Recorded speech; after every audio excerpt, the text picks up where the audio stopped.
356페이지. 경문 20분 할 줄 아닙니까? 그래요? 벌써 그거 갔어요? 358페이지요? 20번. 20분 할 줄 맞지? 네, 맞습니다.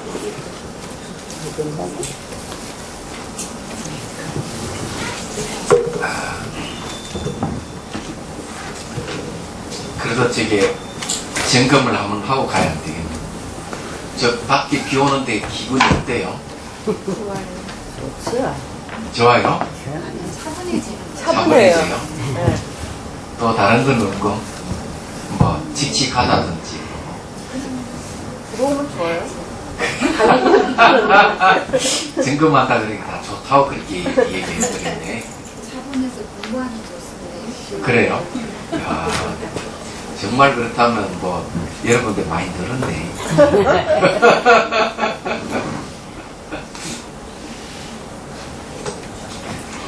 자, 20분 이제 봅시다. 20분부터는 또 이제 또 내용이 좀 달라지는 거예요.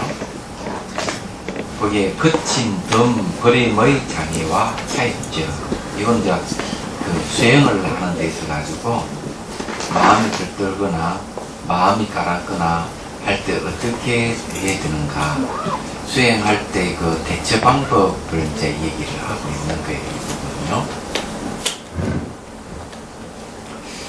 자시보살이 다시 부처님께 여쭈었다. 세존이 시험 무엇이 그치는 모양이고 무엇이 드는 모양이면 무엇이 버리는 모양입니까? 부처님께서 자시보살께 말씀하셨다. 선남자의 만일 마음이 들뜨거나 혹은 들뜨는 것이 염려될 때 모든 싫어할 수 있는 법으로 자기하고 저 간단 없는 마음으로 자기한다면 이것을 거치는 모양이라고 하며, 그렇죠? 여기 이제 싫어할 수 있는 법이겠죠. 우리가 막 마음이 들뜨거나 뭐 이렇게 염려된다면, 마음이 들뜬다고 하는 거는 예를 들어 가지고 그 음식을 좋아하는 사람은 어떤 음식 이야기가 마음이 막 들뜨죠. 그죠? 총각이 그냥 처녀를 생각하고 마음이 막 들뜨는, 그것도 이쁜 처녀를 봐야 되겠죠. 그죠? 자기가 뭘 좋아하는 게 대상이 나타날 때 그 대상에도 마음이 들뜨는 게 있어요. 이야기하자면. 그러면 이 들뜬다면 이것을 깔아앉혀야 된다고요. 만약에 수행 중에 음료 기심이 일어난다 이거죠. 영상이 뭐 나도 이성이 감기된 나도 나 이런 마음이 막 들 수가 있거든요. 그럼 여기서 이제 어떻게는 싫어할 수 있는 법으로 자기가 싫어할 수 있는 법. 이때 싫어한다 하는 거는 혐오심이죠. 이 혐오감을 일으키면은 그 들뜨는 마음이 쫙 깔아앉게 되는 거죠. 자기 한다 하는 뜻을 짓는다. 근데 거기다가 싫어하는 수 있는 법을 또 이제 초점을 맞추는 거죠. 이게 그렇게 하면은 되는 거예요. 얘기하자면은. 그래서 거기에 이제 주도 그렇게 해놨어요. 84주 보면 혐오가 모든 괴로움의 무량한 허물로부터 벗어나고자 하는 착한 정신잡임을 말한다 이렇게 돼 있죠.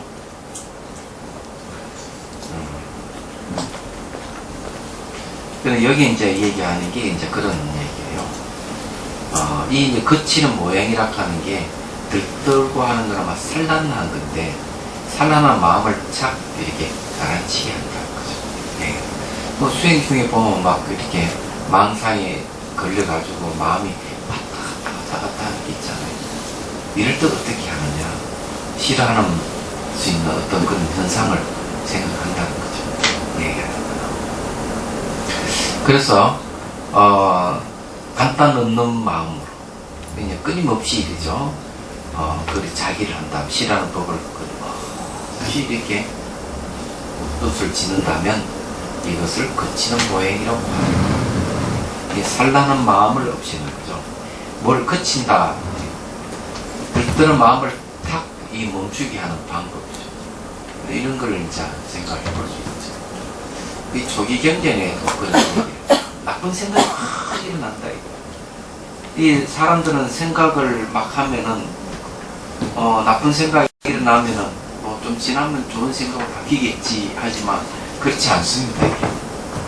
안 좋은 생각이라면 그것이 인연이 돼가 계속 나쁜 생각으로 이게 연계돼서 일어난다. 이럴 때 어떻게 하느냐? 선한 생각을 일으켜라. 안 좋은 생각이 나면 좋은 생각을 팍 일으키라. 부정적인 생각이 일어나면 긍정적인 생각을 일으키라.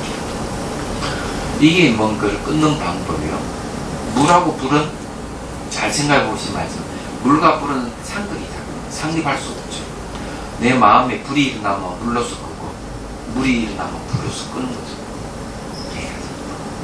그래서 이제 여기도 그런 방법이라고 쓴다. 들뜨는 마음을 가라앉히면 효목감을 일으킬 수 있는 생각을 하게 되면 그런 게 대표적인 게 부정관이에요. 제가 송강사 했을 때 이난 노수임 한 분이죠. 유럽에 강의하러 오셨어요. 인사 탁 했더니 요즘 학인들은 아니지 제 속에 마음을 자꾸 돌리니까 부정관을 시켜야 돼. 부정관. 그러면서 하는 얘기가 해골을 그려놓고 앞에 놓고 날마다 그거 보면 연습을 시켜가지고 그런 얘기를 이제 하시는 거예요. 그게 이제 뭔가 탐욕을 이 부정관은 이 탐욕하고 관계되는 거예요. 탐욕심이 있는 사람은 부정관을 하게 되면 말이 빠는데 탐욕심이 이제 바로 이제 성욕이 관계되는 그런 거죠. 근데 이 청전도론에 그게 나온단 말이에요. 그 계율사에도 보면 그게 있거든요.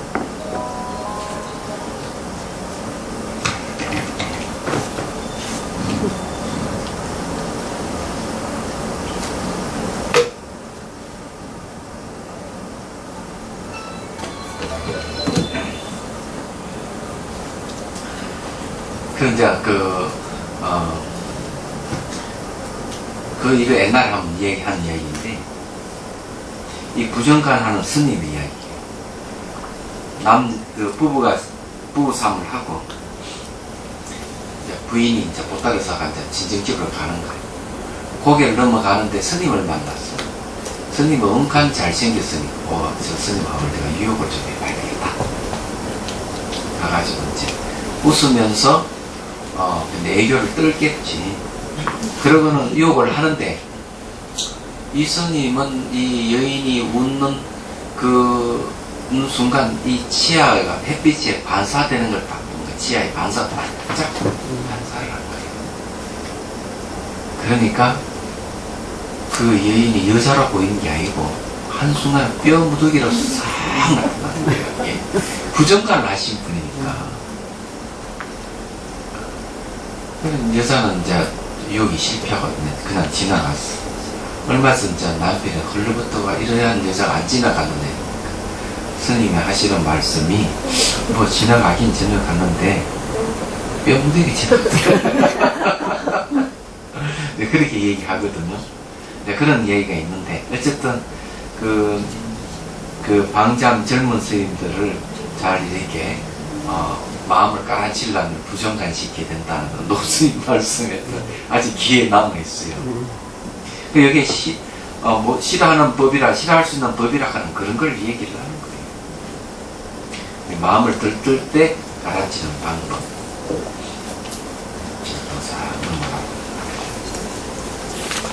근데 이제 이 마음이 들뜬다는 거는, 마음이 들뜨면은, 선정을 이룰 수가 없어요. 선정을 이룰 수 없어가지고, 이거는 그 사마타 수행을 장애하는 요인이 되죠. 사실은. 자, 마음을 깔아놓는 대한 얘기 봅시다. 만일 마음이 깔아앉거나 혹은 깔아앉는 것이 염려될 때 모든 기뻐할 수 있는 법으로 자기하고 저 심상으로 자기한다면 이것을 뜨는 모양이라 하며, 이거는 이제 뜨는 모양인데 마음이 막 착착 깔아놓는다 이게 안 되는 거죠. 주 1번 보면요, 이것은 덤의 모양을 판별합니다. 혼침에서 벗어나는 걸 얘기죠. 이른바 만일 보살이 관행을 닦을 때, 혹은 마음이 이미 빠지고 잠길 때나, 혹은 장자 빠지고 잠길까 두려워할 때는 두 가지 자기가 있다. 첫째는 기뻐할 만한 법을 받는 함이고, 둘째는 그 마음의 모양을 받는 함이다. 곧 이러한 두 가지 자기의 마음을 책량함을 덤의 모양이라 이름한다. 마음의 모양이나 곧 앞에서 말한 이빠사나의 인식 대상의 경계이다. 자, 이 깔아놓은 거는 말이야. 이빠사나를 장애를 해요. 깔아놓은 거는. 내가 이렇게 마음이 착착착 깔아놓으면 안 되죠. 의식이 명료하게 깨 있어야 되는데, 이빠사나 수행에서 대상을 명확하게 잘 분석할 수 있는 마음이 돼. 깔아앉으면 분석할 마음이 안 생기죠. 앞에는 이제 사마타 수행하는 데 있어서 마음이 들뜨면은 선정을 이루지 못하듯이, 근데 여기 마음이 이제 막 가라앉으면 어떻게 할 것이냐. 근데 기뻐하는 모양을, 기쁨을 얘기하죠. 기뻐할 수 있는 법을 자기하고, 이렇게 얘기를 했습니다. 그럼 기뻐하는 법이 뭘까? 그렇죠. 여기는 기뻐하는 거는 부처님의 환한 모습 부처님을 상상하는 일이에요. 기뻐할 수 있는 그런 얘기를 합니다. 그 다음 여기는 이제 마음을 반전한다고 했는데, 마음의 모양을 반전한다는 거는 이빠사나 인식 대상을 놓치지 않고 다시 이제 자기를 하는 것이죠. 그건 자기한다는 초점을 맞춘다는 거죠. 그러면 깔아놓는 것을 멈출 수가 있다. 대상을 쉽게 말해가지고 관찰 대상을 놓치면 혼침이 말이에요. 그 이빠사나 수행에서 관찰 대상을 놓치지 않게끔 얘기하죠. 그래서 수행을 하다 보면 몸이 사라지고, 몸이 사라지다 보면 관찰 대상을 잃어버리게 돼요. 그 다음에 졸게 되는 거죠. 그럴 때 이제 뭘 얘기하는가 하면은 다시 관찰 대상을 찾아라고 해요. 그러면 의식이 깨어나는 거예요. 이 의식이라고 하는 거는 주관 객관이 상대했을 때 의식이 깨어있는 상태죠. 그래서 주객이 상대하지 않은 의식이 있구만 혼침에 이제 들어가 버립니다. 그래서 항상 의식을 깨우는 훈련을 해야 돼요. 모든 건 연기하고 있기 때문에, 연기한다 하는 측면에서 보면 의식이 깨어있는 거죠. 연기는 주관 객관에 상대하는 게 연기이기 때문에 얘기하잖아. 근데 이거는 아주 중요한 것이죠. 사마타 수행할 때나 이빠사나 수행할 때 어떻게 해야 되는가 그런 거죠.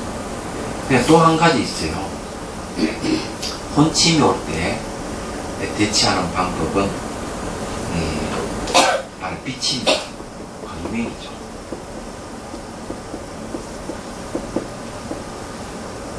빛을 이용하는 방법이에요. 그러니까 부처님이 이제 아주 부처님 상호를 떠올리거나 부처님 상호에 이제 강명이 자기를 쭉 비추는 것을 상상하는 거죠. 그러면 저는 마음이 싹 다른 걸 볼 수 있다. 근데 이 빛은 의학적으로도 그 얘기를 해요. 신체에 아침에 늦게 잠자고 있을 때 아이를 깨울 때는 창문을 활짝 햇빛이 들어오게 하면은 아이가 안 깨어날 수가 없답니다. 탁 깨어난다. 그 왜 그러냐면은 이 세포에는 이게 이제 생체 시기가 있는데, 이 생체 시기를 조절하는 게 빛이랍니다. 빛이 이제 이 세포의 생체 시기를 갖다가 조절하는 거죠. 예. 몸은 그 단일체가 아니고, 이제 다 세포거든요. 단일 세포가 아니고 다 세포이기 때문에 세포마다 이 그 생체 시기가 각각 다르다는 거죠. 그런데 이제 빛을 쪼이게 되면은 이 세포가 굉장히 활성화되는 거예요. 활성화. 밤늦게 말이죠. 막 12시 대나 1시 대 잠을 안 자고 뭘 한다 이러면 비만이 걸릴 확률이 많거든요. 비만이 걸릴 확률이 왜 많은가 하면 이 전동 불빛이 있기 때문에 이 세포가 에너지 소비를 해요. 빛을 받으면. 그럼 저녁에 에너지 소비하면 밤참 먹게 되죠. 그런 비만이 오는 거예요. 다른 이유가 있는 거예요. 그리고 일찍 자야 되는 이유가 그거예요. 엉뚱한 얘기를 하나 할까요? 이런 잠이 깊이 잠들면 이 뇌세포는 잠을 잘까요? 더 왕성하게 활동할까요? 잔다고요? 안 된다고. 활동한다고? 그럼 일상생활에 보다 더 많이 활동할까요? 아니면 더 적게 활동할까요? 많이. 많이 한다고요? 비실하게. 그거 어떻게 알아요? TV에 나왔다고? 상식이에요. 상식이라고? 야, 뭐 법사 기죽을 이기고 상식이라고 있어. 어린아이들이 잠자는 이유가 그 자기가 데이터를 정리하는 기간입니다. 그렇거든요. 알았어요. 근데 왜 몸은 움직이지 않고 내 세포만 움직여요?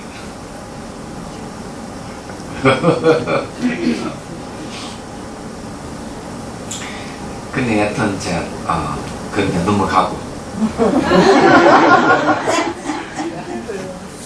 근데 이거 마음이 이렇게 가라앉을 때 이제 그 기쁜 거, 뭐 선한 거 이런 거를 생각하는 것도 좋지만 내가 이걸 가라앉고 있구나 이렇게 통찰하는 게 더 중요하지 않을까요? 네, 통찰하는 게 이제 이파사나 인식 대상을 다시 잘 이렇게 체크하는. 왜 이렇게 가라앉나 뭐 이렇게 사유한다든가 뭐 근데 통찰하는. 네, 통찰하면 되는데 네.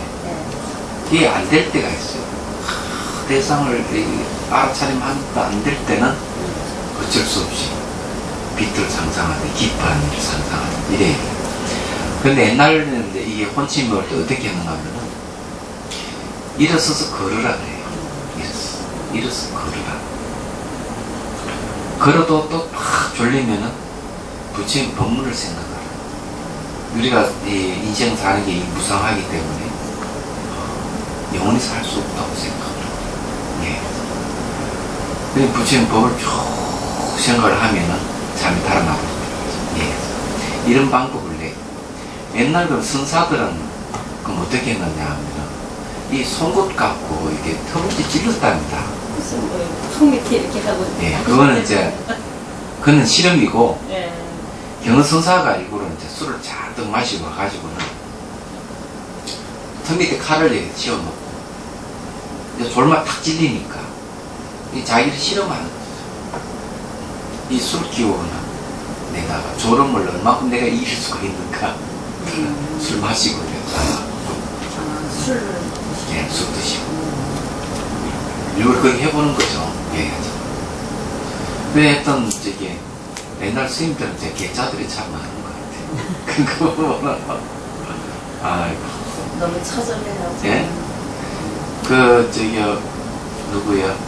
효봉스님은 뭐, 이 자리에 잘 일어나지도 않았대. 그래가지고는, 그만 네 자복하고 그만 엉덩이 달라붙어가지고, 진물이 달라붙어 버렸다는 거죠. 하여튼 지독하게 했어요. 열이 나면 열이 나서 돼가지고 굶기더라. 불 나서 그렇게 저도 혼났어요. 네. 그러니까 훔쳐가지고. 아니 여기 앉아서 소주연장 이제 한 10시쯤 앉으면 새벽 3시인가 이렇게 벌찌게 그냥 뭘로 그냥 앉았었는 거야. 그러고 여기 근데 여기 앉은 데가 붕쳐가지고 앉을 수가 없이 그냥 짐으로 나와가지고 애먹었어요. 그러고선 그렇게 안 해요.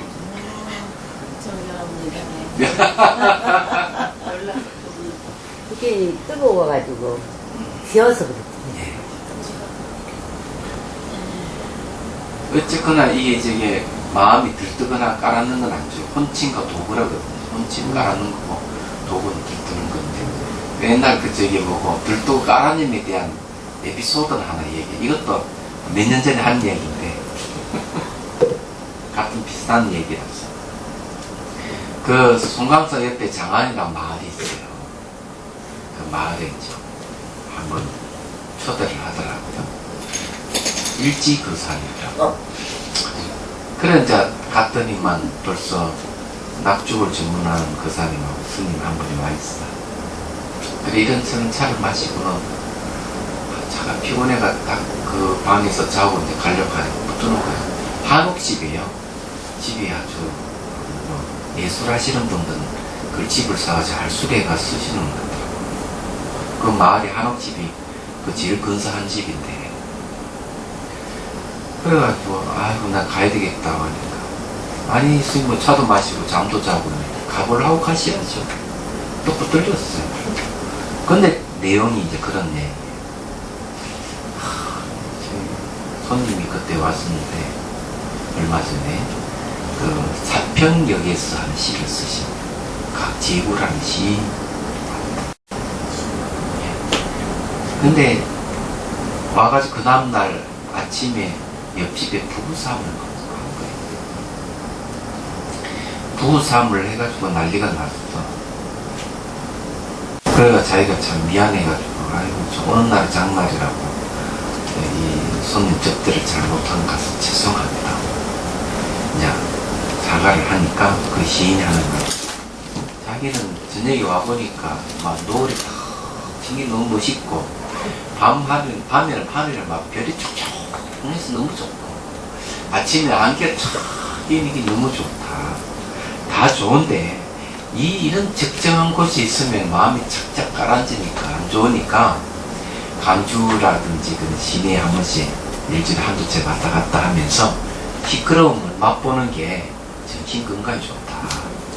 고요함과 시끄러움이 조화가 되면 마음이 가라앉지 않지 않느냐. 그렇잖아요? 그것도 벌써 내 마음을 가라앉는다는데 듣는다는데 이 얘기 나오는 거예요. 그래서 자기는 그 얘기를 들으니까 뭐 뒤통수에 망치를 땅 때는 같은 뭐 그런 충격을 받았다 이런 얘기야. 내가 듣다 보니까 옳지 뭐 차도 마시고 잠도 잤으니까 값을 하고 가야지. 내가 물었어요. 그 사람이 그때 부부싸움할 때 기분이 어땠는데요? 그러니까 아 기분 나빴죠. 저도 아내가 있는데 어떻게 남편은 자꾸 저렇게 마늘을 개패듯 합니까? 머리카락을 자꾸 질질 끄면 발로 뚝 차고 그 집 안에는 뭐 온갖 욕설을 꽥꽥거리고 동네 사람 다 나가고 구경을 하고 멀리지도 않고 그냥 자기 기분 나빴다 이죠. 어찌 해가지고 그럴 수가 있느냐. 나도 아내가 있는데 남편은 작자 아내를 저렇게 배도할 수가 있느냐고 기분 몹시 나빴대. 그러면 누가 나빴는데요? 제가 기분 나빴죠. 제가 누구요? 이러니까 내 자아가 기분이 나빴지요. 이러니까 그래요. 그럼 지금은 어떤데요? 이러니까 지금은 아무렇지도 않지요. 그래서 제가 얘기를 했어요. 그러면 그때 기분 나쁜 자아하고 지금 기분 나쁘지 않는 자아는 뭐 같습니까? 다릅니까? 만일에 같다고 한다면 지금도 기분 나빠 있어야 될 것이고 다르다고 한다면은 그 자아는 자아라고 할 수 없지 않느냐. 임시를 지은 것밖에 더 됐느냐. 그래 딱 이 얘기를 하니까 딱 자리를 권치했더니 그럼 어떻게 해야 됩니까? 당분. 그래서 제가 볼 때는 보는 것만 있고 들을 때는 듣는 것만 있습니다. 보는 주체, 듣는 주체는 없습니다. 내가 나라 하는 어디 있느냐. 볼 때는 보는 거 있고 들을 때는 듣는 것만 있다 하면은 아무리 시끄러운 곳에 있어도 시끄럽지 않고 아무리 조용한 곳에 있어도 마음이 가라앉을 리가 있겠습니까? 그냥 인위적으로 너무 조용한 곳에 있으면 마음이 가라앉으니까 여기 강주 시내까지 가가지고 시끄러운 걸 맛보고 올 필요 뭐 있느냐고 그런 얘기죠. 그래서 이제 그럼 어떻게 해야 되느냐 하길래 이렇게 얘기를 했죠. 건강해지 하면은 마음이 탁 딸려 들어가면 내가 대상이 또 속았구나 이런 생각하고 다 잡아야 됩니다. 이렇게 얘기를 해주고 말하는데 어쨌든 그때 차 한 잔 마시고 잠 좀 한 30분 잠갑을 하고 왔어. 그 여기에도 이제 바로 그런 까란다든지 들뜬다든지 하는 문제. 들뜨는 것은 사마타 수행을 장애하는 거고, 까라는 것은 이파사나를 장애하는 것이다. 이제 그 얘기예요. 그리고 이제 여기 관찰, 이 까란지를 쓸 때, 쉽게 말해 졸음이 온다든지 혼침을 까랑게 될 때는 반드시 관찰 대상을 놓쳐서 오는 현상이라고 하는 사실 빨리 알아야 돼요. 관찰 대상을 놓쳤을 때 온다.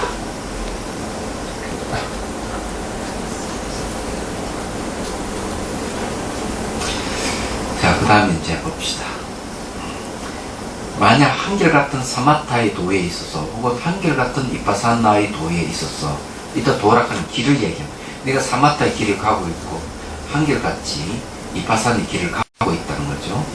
혹은 이들을 함께 운영하는 도에 있어서 사마타 이파사나 쌍수하는 길에 있어서 두 가지 수번뇌에 오염될 때의 모든 무공용의 자기와 마음이 자유롭게 운영되는 가운데 있는 자기라면 이것을 버리는 모양이라고 합니다.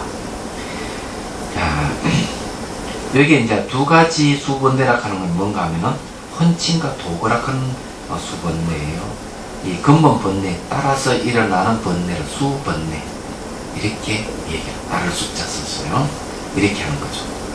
근데 이제 이런 사마타를 수행하든지 파사나를 하든지 지방 상수를 하든지 할 때에 두 가지 헌침과 도구의 오염될 때 이제 무공명의 자기를 하는 게 있어요. 내가 아무 힘도 쓰지 않는 그런 어떤 내 마음을 쓰는 거죠. 이 마음의 움직임, 자기라 하는 마음의 움직임, 초점 맞추는 거 이래 되면 자기란 말 한번 공부도 해보죠. 자기가 뭔지. 우리가 이제 접촉을 하게 되면 그 다음에 자기라 하는 심리가 일어나고요. 그 다음에 이제 수상사가라는 심리가 일어나요. 이거는 초본 접촉이고, 수는 이거는 감수작용이죠. 감수작용. 상은 이거는 표상작용입니다. 이거는 이제 사락하는 거는 형성작용입니다. 그럼 자기는 뭐냐 하면 이거는 마음의 동요를 얘기하는데 얘는 경각심 얘기합니다. 그는 희망으로 하고 하여금 대상의 마음을 그 대상에 이렇게 나아가게끔 하는 걸 자기라고 하는데 경각심이에요. 근데 이걸 어떻게 이제 해석을 하느냐 하면 차를 타고 가면 엔진이 있지 않습니까? 엔진 점화를 가동시키는 것을 자기라고 해요. 그러면 인간의 그 엔진은 뭔가 하면 마음이니까 마음의 마음이라는 엔진에다가 딱 스위치를 열어서 가동시키는 게 자기라고 해요. 네. 그럼 이게 어떤 역할을 도대체 하느냐? 초기 경제는 자기라 하는 말이 없었어요. 뜻을 진다 하는 말이 없는데 이게 뭘 의미를 하는가 하면은 이게 이제 마음이 딱 동요가 일어나면은 아리아식 속에 저장된 정보가 탁 올라온다는 거죠. 그래서 아리아식이 저장된 정보를 끌어올린다 이렇게 성유식론에서 이 얘기를 하고 있습니다. 그래 아무 마음의 동요가 없는 사람은 과거 정보가 오를 리가 없어요. 안 오르는데 접촉을 하게 되면 이게 마음의 동요가 생겨가지고 탁 일어나는. 그런데 이때 자기라 하는 거는 매우 수동적이죠. 사실 접촉되니까 일어나는 수동적인데 여기서 자기라고 얘기하는 거는 능동적으로 내가 초점을 맞춘다는 거죠. 그는 지라는 법을 짓거나 기뻐하는 법을 짓는다는 거죠. 얘기하자면 그렇게 지어도 어쨌든 자기는 자기예요. 그럼 일어나는 마음이나 지어서 내는 마음이나 같다는 말씀이에요? 그럼 마음이 움직인다는 거는 공통적인 거죠. 능동적이라든지 수동적이든지 그렇죠. 그렇지만 마음 움직인다는 건 같은 거예요. 일어나는 마음이나 그렇죠. 내가 예, 마음이 일어나야만이 이 마음이 일어나는 의식이 작용인데 마음이 일어나야만 아리아식 속에 있는 정보가 올라가요. 그전 제가 저게 전번 시간에 얘기를 안 했으니까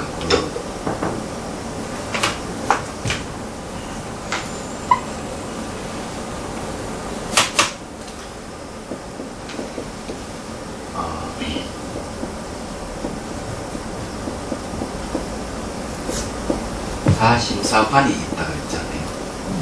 그래가지고 명, 의, 자성, 차별.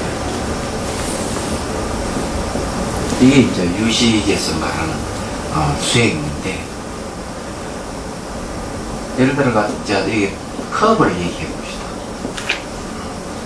컵이라 하는 이거는 컵이라는 이름을 내고 의락하는 컵이라는 사물을 얘기하는 거죠. 그러면 이 컵이라는 이름과 이 컵이 지칭되는 이 사물 두 가지를 자성의 차원에서 살피고 또 차별의 차원에서 좀 살피는 게 사심사관인데, 유식에서 얘기하는 건 뭘 얘기하고 있냐면, 우리가 컵을 이제 이름을 이 사물을 딱 보면 사람들은 이 찻잔이 이거 컵이라고 합시다. 컵이랬어.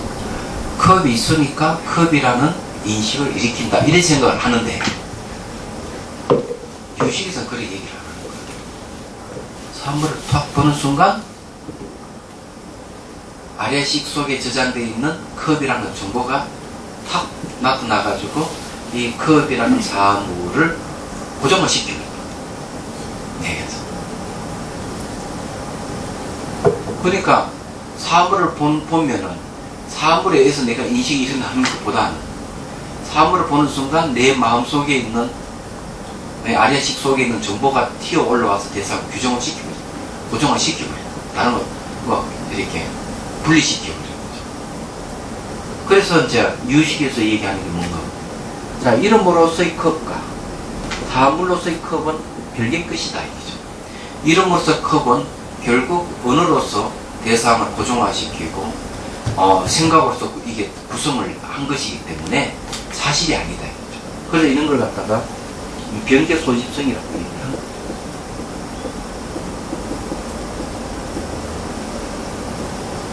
변개 소집성. 그 다음에 이게 의락하는 이 사물은 뭔가 하면은 결국 매 순간 변하는 우상이다. 매 순간 변하는 우상이고, 그리고 바로 인연의 모습을 가지고 있다 이거죠. 그런데 이름으로서 컵을 얘기할 때는 딱 고정이 돼 있어. 인연 다합도 아니고 딱 고정이 돼 있어. 변하지도 않고 별개의 것이다. 그래 이 자성이 다른 거죠. 명과 의는 자성이 다른 거죠. 그래 이 두 가지는 명과 의가 차별. 그러니까 이름과 사물은 차별이 있고 그 자체 성품도 다르고. 벌써 이 사심사관에도 보면 탁 나타나듯이 그런 거죠. 그래서 이 자기락 하는 건 어떤 역할을 하는, 사물을 탁 보면 벌써 자기가 일어나. 자기가 바로 탁 일어나가지고 이 컵이라는 정보가 탁 올라오죠. 얘기해서. 근데 여기서 말하는 자기락 하는 거예요. 내가 지금 현재 마음이 막 들뜨구나. 그러면은 혐오감을 일으킬 수 있는 생각을 딱 하는 거죠. 그 이제 일부러 뜻을 짓는 거죠. 자기라고 하죠. 마음을 탁 일으키는 거죠. 일부러. 그 마음이 막 가라앉으면 기뻐할 수 있는 이미지를 탁 돌리는 거죠. 일부러. 그리고 마음 가라앉는 걸 탁 멈추는 거죠. 이때 자기라 하는 거예요. 이건 능동적으로 딱 그러면 탁 조희연결이 얘기했듯이 나쁜 생각이 일어나고 얼른 좋은 생각을 일으키다. 똑같은 논리예요. 좀 내용 그런 거죠. 근데 여기서는 뭔가 하면은 이런 두 가지 수분에 오염될 때 무공연의 자기와 마음이 자유롭게 운영되는 가운데의 자기라면 이것을 버리는 모양이라고 합니다. 내가 이게 마음이 들뜨거나 깔아는 게 설사 올라온다 하더라도 마음 굉장히 자유롭게 운영이 되는 거예요. 예. 운영되는 자기란 일부러 마음을 일으키는 것도 아니고 그리고 이게 이제 무공룡의 자기라 했으니까 힘쓰지 않는다. 공룡이라 하는 능력인데 내가 그런 힘을 안 쓴다. 아주 자연스럽다. 이런 자연스럽게 되면은 마음이 들뜨거나 깔아는 것이 없어지는 거예요. 없어지기 때문에 이게 저절로 없어지는 겁니다. 그래서 버리는 모양이라고 합니다. 원칙 2에 보면 제3 평정의 모양을 해석하는 것이다. 한결같은 지이거나 그런 사마타이거나 한결같은 이빠사나이 혹은 둘이 운전되는 상수의 수행에서 혼침과 들뜸의 두 가지 수분으로 오염될 때에 작용이 없는 모든 자기 및 그러니까 자기를 하긴 하는데 그 한 내용이 없는 거죠. 자기 안에 내용 들뜨게 하는 깔아치겠다든지 또는 깔아는 걸 이렇게 마음을 다시 끌어올린다든지 이런 게 없는 거죠. 그런 어떤 그 작용이 없는 모든 자기 및 자제하게 움직이는 가운데의 자기를 평정이라 이러면 아주 자제하게 움직인다 하면 뭔가 하면은 이게 혼치면의 도구에 따라가지 않는 마음이에요. 전혀 끄달리지도 않는 거. 그런 거 오더라도 쓱쓱 잘 피해서 관찰 잘 하고 있는 거예요. 말하자면. 선생님 그렇게 일어난 자기도 또 위파사나 이렇게 알아차리는 마음의 대상이 또 되네요. 그럼요. 알아차림하면 항상 자기가 작용을 합니다. 알아차림이라고 하는 건 주관 객관이 딱 접촉하는 걸 얘기하거든요. 접촉을 하게 되면은 뭐가 일어나는가 하면은 자기가 마음 움직임이 일어나는 거예요. 얘기하다 보면. 마음 움직임이 일어나는데 심리를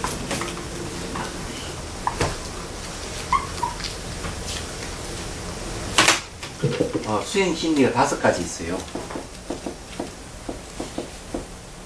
그게 이제 뭔가 하면은 요 성해 염 정해 요 5가지 이제 오별경심소라 그럽니다.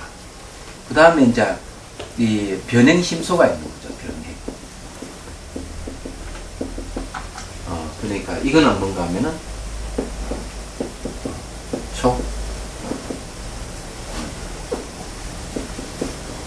자기 수 상 사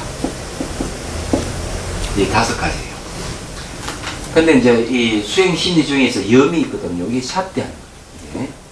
염이거나 샷대하는 건데 샷대하면은 접촉이 접촉. 샷대하면 접촉이 일어나고 샷대하면 그 다음 마음의 동요가 같이 일어나는 거예요. 잇따라서.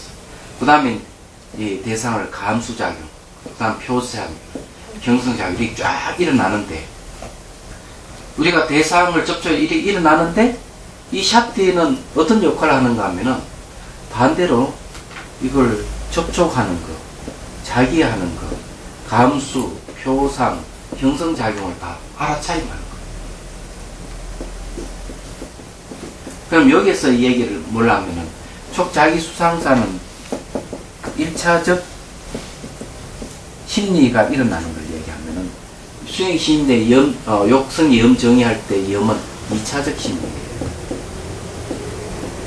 그리고 여기는 같은 똑같이 의식의 작용입니다.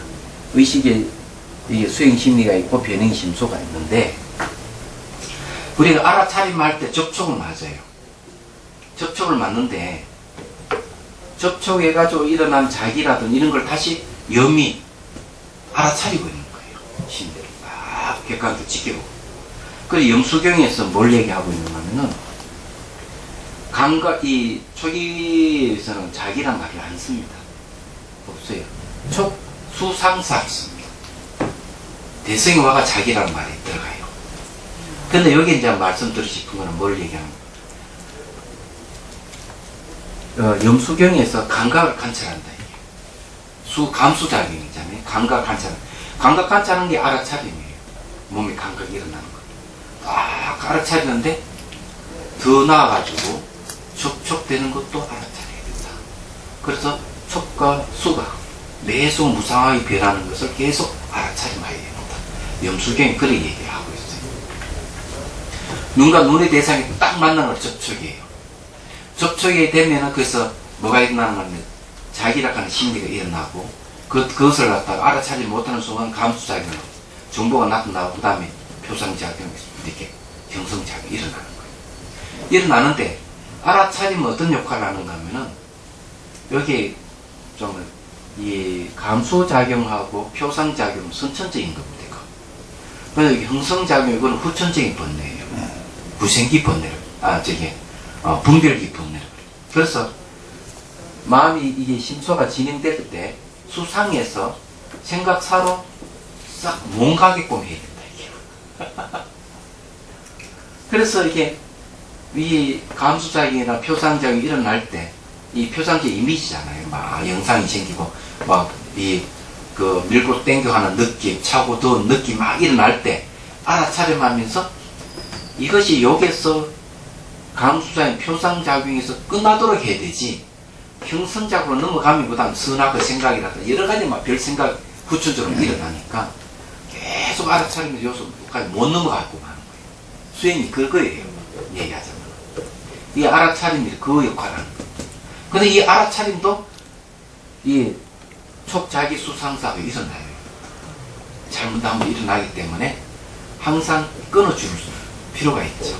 항상 알아차리면 알아차리면서 항상 멈춰야 돼요. 항상 새롭게 자기가 나는 이렇게? 새롭게 항상 그냥 새롭게 늘 알아차리 대상 따라서 계속 알아차리만 하는 거죠. 근데 이제 쉽게 얘기해서 여기서 얘기하고 싶은 거는 뭔가 하면은 일어나는 심리를 다시 심리가 본다는 거죠. 알아차림 하는 것도 심리니까 촉자기 수상사라가 심리가 있다면은 이게 이제 알아차림을 하는 심리로 계속 알아차림하는 거죠. 그래 마음이 마음을 인식한다는 거예요. 이 내용은 그런 얘기예요. 그렇지만 이 염에도 내가 알아차리고 있을 때 자기가 일어나는 겁니다. 안 일어날 리가 없거든요. 그래서 일어날 때 그것도 알아차리면 돼요. 그러면 도대체 염에는 어떤 작용이 있느냐? 자각의 작용이 있는 자각. 이것 때문이거든요. 알아차리면 자각이 일어난다. 그래서 실제적으로 촉자기 수상사라 심리를 알아차릴 뿐만 아니라 대상을 알아차리고 있는 이 알아차림에서도 촉자기 수상사가 일어나는데 그럼 이것도 어떻게 아느냐 하면은 바로 염은 자각 정세가 있대. 알아차리고 있으면은 알아차림을 통해서 수상사가 일어나는 걸 스스로 또 아는 거예요. 알아차림 또 하는 거예요. 자기가 하고 있는 건 자기가 하는 거예요. 이거는 제 유식에서는 뭐라고 얘기하는가 하면은 이 빛이 사방을 쭉 비추면서도 동시에 빛을 비춘 전등불을 비춘다. 그 빛은 두 가지 역할을 하는 거죠. 안과 밖을 다 같이 비추는 거예요. 이 염이라고 하는 게 그런 역할. 그래서 앞에 우리 공부했던 거 염을 갖다 강명이라고 했잖아요. 빛이라고 했잖아요. 빛에 비유했죠. 딱 맞는 얘기예요. 빛은 두 가지 역할. 이 불빛은 사방을 비추면서 등불 자체도 비추잖아요. 그러면서 보는 알아차리면 이놈이 어떤 건가를 보는 거 아니에요? 또 알아차림을 또 알아차리면 또 나옵니다. 얘기하자면. 그렇게 자꾸 하면 이제 깊이 들어갈 수가 있죠. 그래서 이파사나 수행에서는 그 청년 도론에도 보면은 대상을 무상고원 무아 삼법에는 관찰했다. 그는 관찰하는 마음도 무상고원 무아로 관찰하고 또 그렇게 관찰하는 마음을 또 무상고원 무아로 관찰해라. 그럼 몇 번까지 관찰하는? 10번까지 관찰하는 거예요. 10번. 그렇게. 그래, 어쨌든, 이런 걸 잘 이해를 하셔야 돼요. 뭐, 예를 들어서 얘기를 할게요. 얘기하면은 어려우니까, 말로서 하는 것보다는 사례를 들어서 얘기하는 게 낫겠어요. 그죠? 네, 자비손으로 이제 몸을 딱 접촉하는 거 촉이잖아요. 싹 쓰담는데, 접촉하게 되면 마음의 동요가 일어나죠.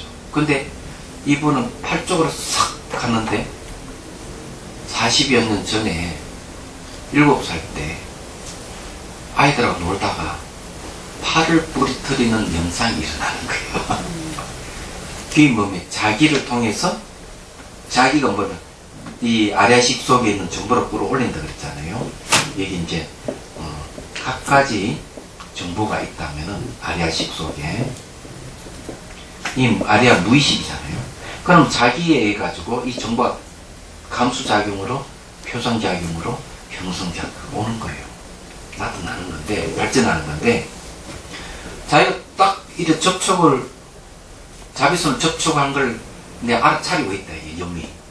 알아차리고 있는데, 팔 쪽으로 오니까, 이제, 과거에 40년 전에 팔 부러진 사건이 탁 올라오면서 엄청난 통증과 이 통증이 몰려는 하고 비명이 소리죠.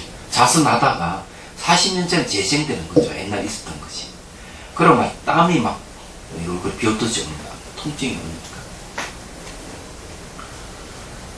그러면 이게 이제 뭘 얘기하겠느냐.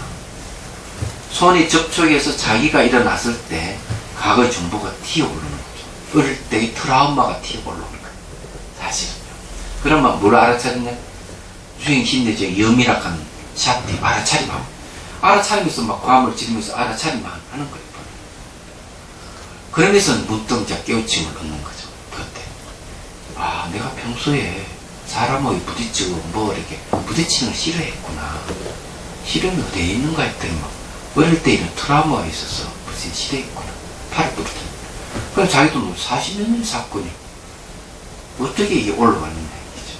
그래 이 자기락하는 이 심리를 우리가 이게 없으면 이해가 안 되는 거죠. 유식에서 이게 자기라는 심리를 얘기하는 이유가 그게 과거 정보를 끌어올리는 역할을 하는 거죠. 얘기하자. 그런 감정을 지켜보고 알아차림하는 게 염이야. 그냥 똑같은 자기도 마음이고 염도 마음이고 마음이 마음을 인식하는 거죠. 그럼 이해가 되시죠? 그러는 거죠. 이해는 되는데 실제에서는 그게 막 혼돈이 와요. 어떻게? 그렇게 내가 알아차리고 있구나 이렇게 생각이 들면서 또 막 그 거울 명상 하듯이 거울이 그거를 갖다 이미지가 떠오르면 예. 이미지가 떠오르면 벌써 자기에서 수를 거쳐서 상으로 와버린 거예요. 이게 왜 이게 이런가? 뭐 자꾸 이게 혼돈 제 머리로는 도저히 근데 이 알아차림을 제대로 몰라서 그래. 예, 그런 거. 일어나는 알아차림 체크하는 건데 예. 그냥 알아차리기만 하면 되는데 예. 거기서 뭐가 이미지가 탁 일어나면은 벌써 감각을 거쳐서 생각상으로 따오고 예. 옳다 그렇다 판단 작용 올라가면 벌써 생각사로 와버린 거예요. 예. 그런 거 같아요. 이 마음이 순간순간에 이렇게 예. 막 변하는 거예요. 그래 수상사가 동시에 일어난다 하기도 하거든요. 예. 그래서 수행을 할 때 이제 알아차림을 통해서 그런 면밀하게 잘 이 심리를 체크를 해야 돼요. 왜 남산에서 거울 명상을 했잖아요. 예. 하시면서 이 바위를 보거나 뭐 보면 그것이 뭐다 알미 생긴다 그랬죠. 예. 그건 무의미의 거울이 아니에요. 예. 그냥 봐야 되는데 예. 벌써 그게 알미 생겼다 그러는 건 내 의미부여하고 있는 것이죠. 얘기하자면. 그래서 수행할 때 그것을 멈추게 하기 위해서 무분별의 거울이 필요했던 거죠. 그걸 뭐. 예. 첫 번째 무분의 거울이라 하는 그런 거죠. 볼 때는 그냥 보는 것만 있어야 된다 이거죠. 근데 저것이 무엇이라 하는 게 딱 알미 생기면은 벌써 무분별이 되지를 않는 거죠. 그러니까 생각을 해보는 것도. 몇 박이 천천히 뛰는 아이가 굉장히 빨리 뛰는 아이가 있다는 거죠. 몇 박이 굉장히 빨리 뛰면은 이 아이는 내향적인 성격을 가지고 있고, 내향적이요? 예, 내향적이고, 천천히는 외향적인 성격을 가지고 있는 거예요. 그러면 이게 무슨 말인가 하면, 아이를 이렇게 안아가지고 이렇게 뭐 닦아주면, 근데 가만히 있는 아이는 외향적이고, 몸부림치고 울어버리면 내향적이더라. 그럼 내향적인과 외향적인 차이가 뭐냐 이러면은 겉으로 내향적인 아이는 겉으로 보면 조용한 것 같아도 어떤 사물이 딱 부딪혔을 때 굉장히 반응을 빨리 한다는 거죠. 네, 아주 뭐 조수가 점잖은 것 같은데도 네. 더 많은 반응을 보이는 게 내향적인 사람이고, 외향적인 사람은 굉장히 활동적이에요. 왜냐하면 활동적인 것은 자극을 받아도 안에 그렇게 동료가 크지 않다는 얘기. 그래서 활동을 늘 사는 거예요. 얘기하자면 이런 차이가 있답니다. 그리고 그것을 또 그 사무실을 이제 예를 들어 가지고, 그럼 사무실을 어떻게 좀 정리하고 있느냐? 이 사람 외향적인 사람이다, 내향적인 사람이다. 외향적인 사람은 의자라든지 모든 것은 그 사람들이 볼 수 있게끔 잘 배려를 해놓습니다. 내향적인 사람은 의자 갖다 놔도 자기 물건을 올려놓고 사람 앉을 수 있는 자리가 하나도 없는 거야. 얘기하자면 옷 가지고 책이고 뭐 난잡한 거예요. 자기만의 공간이야. 난 배려하는 게 이 내향적인 사람이야. 내향적. 예, 내향적. 그냥 자기중심적이죠, 그거는. 예. 그럴 수도 있고 자기 중심적으로 나아갈 수도 있겠죠. 네. 예. 그러나 이 외향적인 사람은 외부의 자극에 그렇게 크게 반응을 안 한다는 거죠. 내향적인 사람은 크게 반응을 한답니다. 그러니까 맥박하고 관련자예요. 맥박. 혈압이 높다면 내향적인 사람. 맞잖아요. 뭐가 맞아요, 나이 선생님. 들으니까 다 예? 혈압이 높아지는데. 아, 나이가 들면 네. 나이 혈압 안 들면은 높았다 나이 들면서 다 혈압 약 먹고. 할 말이 없네. 젊어서는 저혈압이다가 나이가 먹으니까 고혈압이 되더라고요. 예.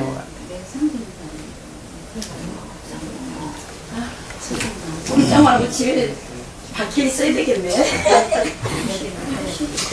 그래, 다 똑같은 건 아니니까. 자, 또 봅시다. 보살님은 밖에 있으면 병 나버리지. 안 되죠. 자, 21번 봅시다. 법을 알고 뜻을 아는 차이. 이 법을 안다. 이 법하고 뜻하고 이 얘기 나오네요. 자시보살이 다시 부처님께 여쭙다. 세존이시여 사마타와 이파산나를 닦는 모든 보살 대중은 법을 알고 뜻을 압니까? 어떤 것이 법을 아는 것이고 어떤 것이 뜻을 아는 겁니까? 법과 뜻에 대한 얘기입니다.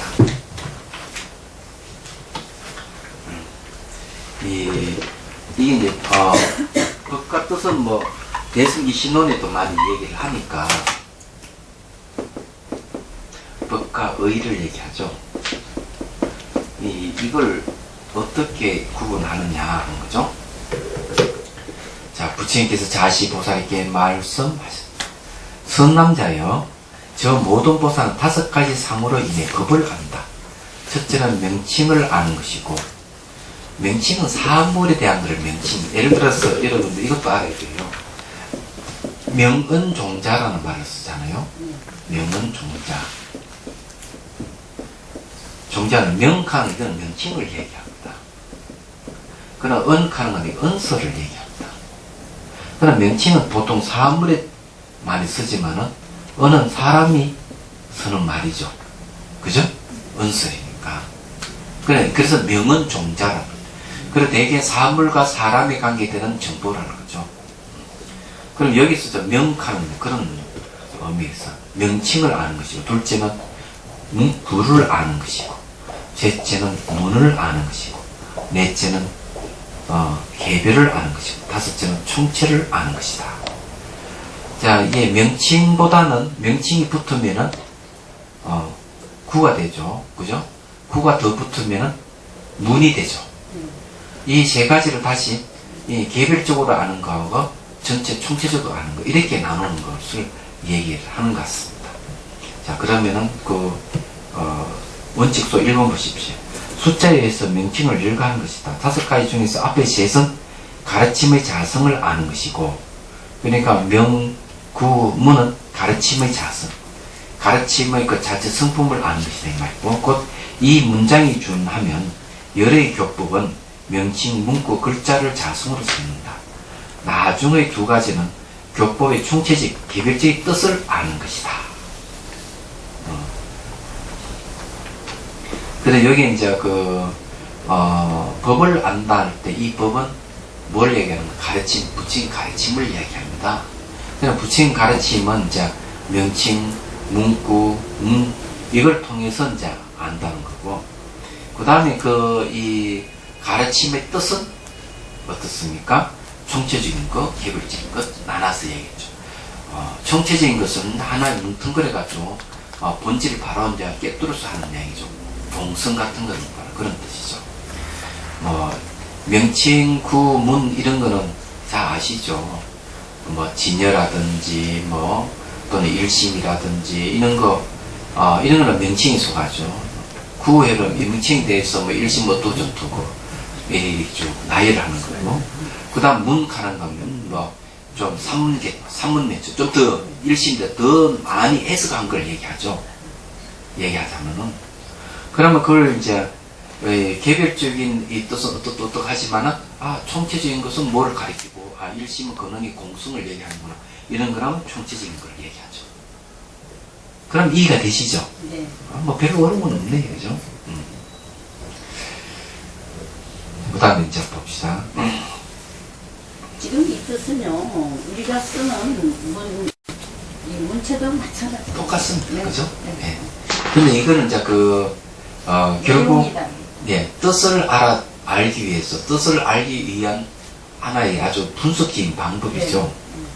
자, 1번까지는 해야 되니까. 그런데 이 총체와 개별에 대해서 종래 5가지 해석이 있다. 어떤 이는 명칭을 아는 것이므로 개별을 아는 것이라 이름한다. 만약 문구를 아는 것이라면 총체를 아는 것이라고 이름한다. 그 말도 맞네요. 명칭은 개별적이고 명칭이 모여가 문구가 되면은 문구는 총체적인 걸 얘기하는 거니까. 또 어떤 이는 명칭 중에는 많은 명칭이 있다. 각각 별도로 아는 것을 개별을 아는 것이라 이름한다. 총합해서 아는 것을 총체를 아는 것이라 이름한다. 문구, 글자와 총체와 개별도 역시 그러하다고 말한다. 어떤 이는 명칭, 문구, 글자를 각각 별도로 아는 것을 개별을 아는 것이라 이름한다. 총합해서 명칭, 문구, 글자를 아는 것을 총체를 아는 것이라 이름한다. 그것도 말이 맞네요. 같이 명칭, 문구, 글자를 다 이렇게 하니까. 어떤 이는 많은 경전을 각각 별도로 아는 것을 개별을 아는 것이라 이름한다. 총합해서 아는 것을 총체를 아는 것이라 이름한다. 아까 같은 자세한 설명을 생략한다. 그 말한다. 어떤 이는 총체와 개별을 아는 것이란 총체와 개별의 마음을 반연함을 능히 아는 것을 총체와 개별을 아는 것이라 이름한다. 명칭 등을 아는 것이 아니다. 라고 말합니다. 그것도 맞는 이야기네요. 결국 여기서 이제 얘기하자면 마지막 이 말이 좀 마음이 와 닿습니다. 명칭, 문구, 문을 통해 가지고 말씀하시는 바의 그 진실을, 그 마음을 알아야 될 거 아니죠. 그래서 이제 이런 얘기를 하고 있지 않느냐, 이렇게 얘기를 하네요. 요거는 다음 시간에 또 자세히 얘기를 하기로 하고, 오늘 이제 내용은 이제 잘 알다시피 간단하지만 상당히 중요한 얘기를 했어요. 마음이 들뜰 때는 어떻게 해야 되느냐. 들뜨는 마음을 가라앉히기 위해서는 아주 싫어하는 그런 모습을 떠올리라. 예를 들어가지고 예쁜 여자를 보니까 마음이 들뜬다 이러면은 벽골을 갖다가 상상하는 거죠. 뼈 무더기를 상상한다든지 이렇게 하면은 그 들뜨는 마음이 없어진다는 거죠. 그리고 마음이 가라앉았을 때는 부처님 상이나 부처님 강명을 얻는 그런 상을 떠올림으로 해서 마음을 이제 이렇게 깔아놓는 걸 들었고 일으키는 것이죠. 그리고 또 간접 대상을 놓치지 말아라. 네, 이렇게 이제 얘기를 하는 겁니다.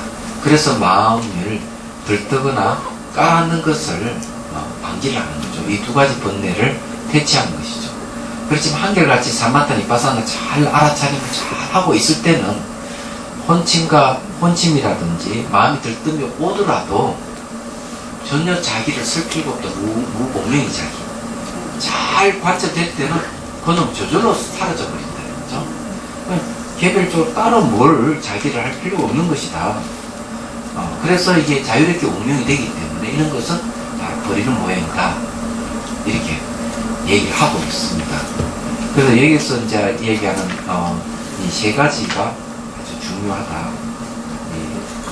들등을 거치거나 깔아앉는 것들 마음을 들어 올리거나 그는 또 수번내 들등과 깔아앉는 두 가지 번뇌를 그냥 버리버리는 이 세 가지 상태에서 잘 얘기를 했습니다.